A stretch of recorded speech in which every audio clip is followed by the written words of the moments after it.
Magandang araw po mga kaibigan. Meron pa akong kasama sa trabaho dito.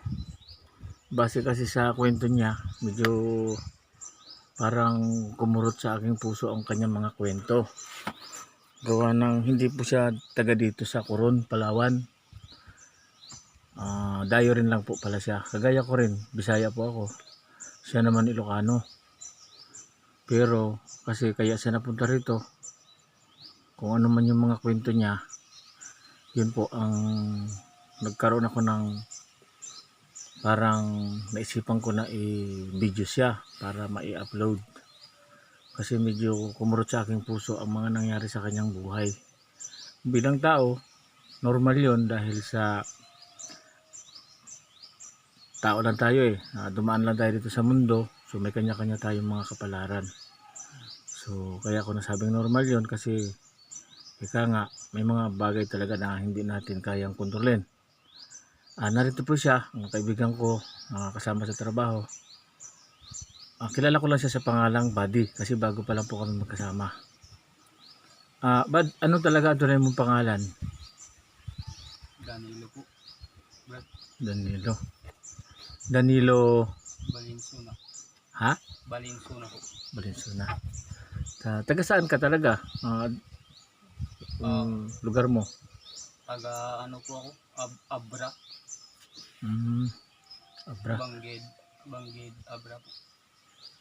So, pagbatiin mo daw yung mga kaibigan natin na taga Abra sa salita ninyo. Naimbag nga aldaw mit. Naimbag mit nga aldaw.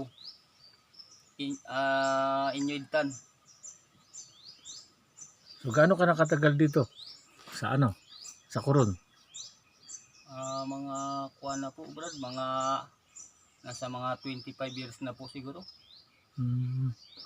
Sa tagal lang. So, yung dahilan kaya ka napunta rito, ano nga yun uli? Naikwento mo na sa akin pero ikwento ulit natin ang panibago dito. Yung una, paano ka napunta dito? Yun nga po yung nakapangasawa po ako dito sa sa lugar na ito sa Palawan. Tapos yun nga nagsama kami ng medyo matagal-tagal din. Ay tiwala din po ako sa kanya, ay siyempre nagmamahalan po kami. Nagkaroon kayo ng anak? Opo, nagkaroon po kami, isang babae po. Tapos yun po. Silang taon, may asawa na siya ngayon, anak mo? Mayroon na po, isang kambal.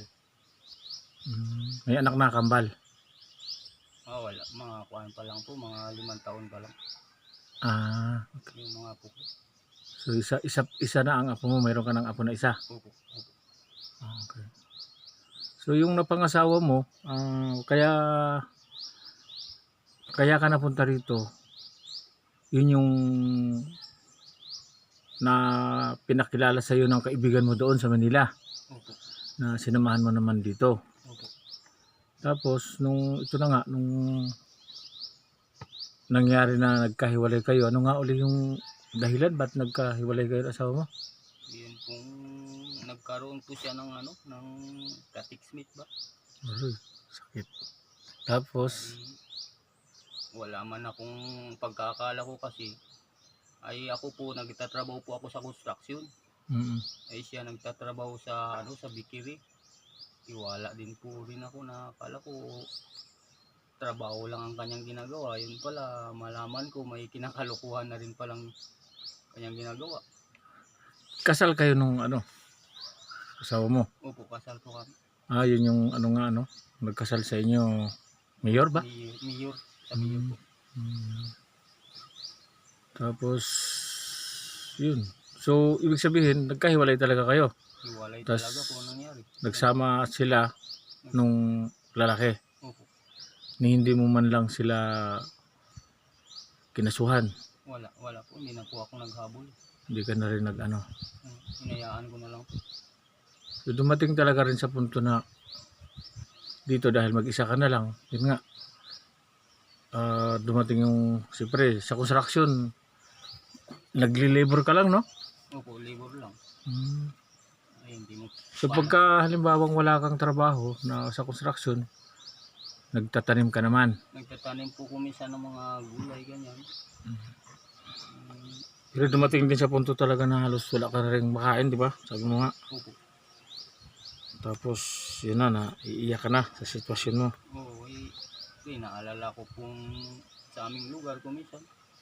Ay kung minsan doon, magkakahirap man kami, ay hindi naman po ako masyadong nagugutuman doon. Ay siyempre marami pong pagkain sa amin. Hindi tulad ko dito na minsan halos 1 linggo walang kape nga, walang pambili ng kape o ano, asukal man na nagtiis ako sa loob ng 1 linggo, laga-laga na lang po ako ng talbos ng bayabas, yun lang po ang kinakape ko ay sa kahirap nga ng kalagayan. Pinagtiyagaan ko na lang po yun. Tapos naalala mo asawa mo. Minsan nakakaiyak na lang ako kay naalala ko nga aming pinagsamahan dati. Ay sabi ko nga, nananalangin ako sa Panginoon na kung kahit ganun pa man, sabi ko, Panginoon, kung sakasakali gusto ko pa rin magkaroon ng pamilya uli, sana bigyan mo rin ako ng babae na matino na mapagkatiwala ako, sabi ko nga sa Panginoon. Kaya baka malay natin kung makatagpo pa rin tayo ng babae talaga na ulog langit sa atin ng Panginoon na Paano yun? partner sa buhay. Paano yun? Kasal kayo nung asawa mo na yun. Siyempre, hindi ka uubra na magkaroon ulit ng bagong asawa na magiging normal ang buhay nyo. Kasi siyempre, kasal ka sa una. Siguro, kung sakali, mabigyan pa ng pagkakataon, pwede pa ba kayo magkabalikan ng asawa mo? Halimbawa, sabihin natin, nagsisi siya, tapos naglumuhod sa'yo. Nangako. Pwede pa kaya mangyari yun? Mapatawad mo kaya? Sa bagay na tao lang po naman tayo, klinika ng Diyos. Maaaring pwede pa rin sigurong kung sakaling gano'n, basta manghingi lang siya na sa akin ng tawad o pasensya sa kanyang ginawa, maaaring pwede pa rin sigurong magkabalikan kami. Kung halimbawang sabihin natin bilang kahit ganito lang ako, sabihin natin kumilos ako ng bagay na medyo imposible, tapos magawa natin ng paraan, kausapin natin. Kasi yung kinakasama niya, kung kakasuhan sila, ay yung kinakasama niya sa ngayon, hiwalay din po yun, kasal din sila. Yun nga, delikado rin pala yung lalo. Kasal po rin yun sila sa nila. Yung lalaki na yun. Lalaki na yun, yung babae, kasal sila. Kaya sabi ko, parehas naman kaming kasal, puro kasal na nagkahiwalay-hiwalay. So mahirap nga yun. Pero ganoon pa man, sa palagay mo ba, yung babae na yun, kaya gusto ka pa rin sa nararamdaman mo? Kasi parang nagkikita pa rin kayo, di ba? Yun lang ang hindi ko po alam kung may nararamdaman pang pagmamahal sa akin o hindi ko rin po nasasakyan po ang kanyang isipan.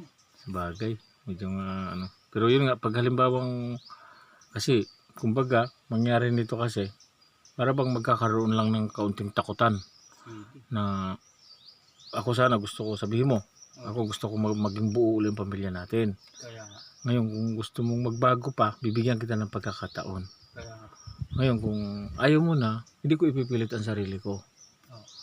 Pero kung halimbawang, kasi siyempre sabi mo matanda na rin yun Ngayon alang-alang sa mga anak mo, mabuo ang pamilya mo, tapos yung ikaw wala ka rin dito kung hindi dahil sa kanya, di ba? Oo, kaya nga. Tapos ang totoo niyan, siya pa talaga ang nagloko, hindi ikaw. Kaya nga. Tapos ikaw pa itong parang nagsusumamo. Kaya nga. Buti sana kung pangit ka, magandang lalaki ka naman. Na para bang ikaw pa tong nagkukumahog na siya, balikan. Kung sa tutuusin nga, pwedeng mag-chicks ka na lang di ba? Buhay binata. Kasi siyempre nga, gusto mo maging magkaroon ng buhay na maayos. So kung ano bang mo, halimbawa kung sakali, kahilingan mo sa buhay, halimbawa may awa ang Diyos na anuhin ka, pagbigyan ng pagkakataon, anong mga pangarap mo? Gusto ko rin na sana kung may yung buhay ko medyo umangat ang aking kabuhayan siyempre sa hirap na naranasan ko gusto kong medyo gumandang aking tawag dito, kabuhayan ba? Hmm. Sa mga susunod nating papasyal ako dun sa tinitirahan mo Sige. para makita natin. Awan ng Diyos sa mga malakas ka naman okay ka naman, nagtatrabaho, Opo. tapos mabilis ka magtrabaho. Opo. Sa nakikita ko, yun nga lang, okay lang ba sa'yo na malaman ng mga kaibigan natin na hindi ka nakapag-aral? Opo. Oo. So madaling salita. Wala naman pong problema yun kasi natural lang po na. Kasi hindi ka nga marunong di ba? Magbasa. Opo.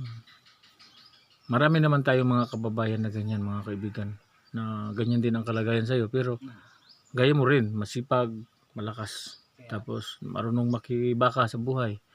Kahit hindi marunong magbasa, magsulat. Pero may cellphone ka, tawag lang, no?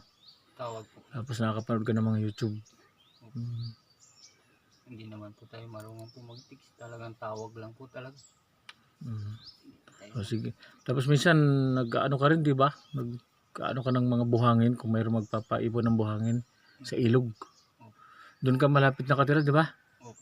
Sige, papasyalan natin yun doon. Tapos papanood natin sa mga kaibigan natin. Baka sakali may mga mababang kalooban, mga mabuting kalooban, may gininto ang puso na tumulong sa'yo, nabigyan ka ng kabuhayan kahit paano sa pamamagitan ng aking YouTube, matulungan kanila.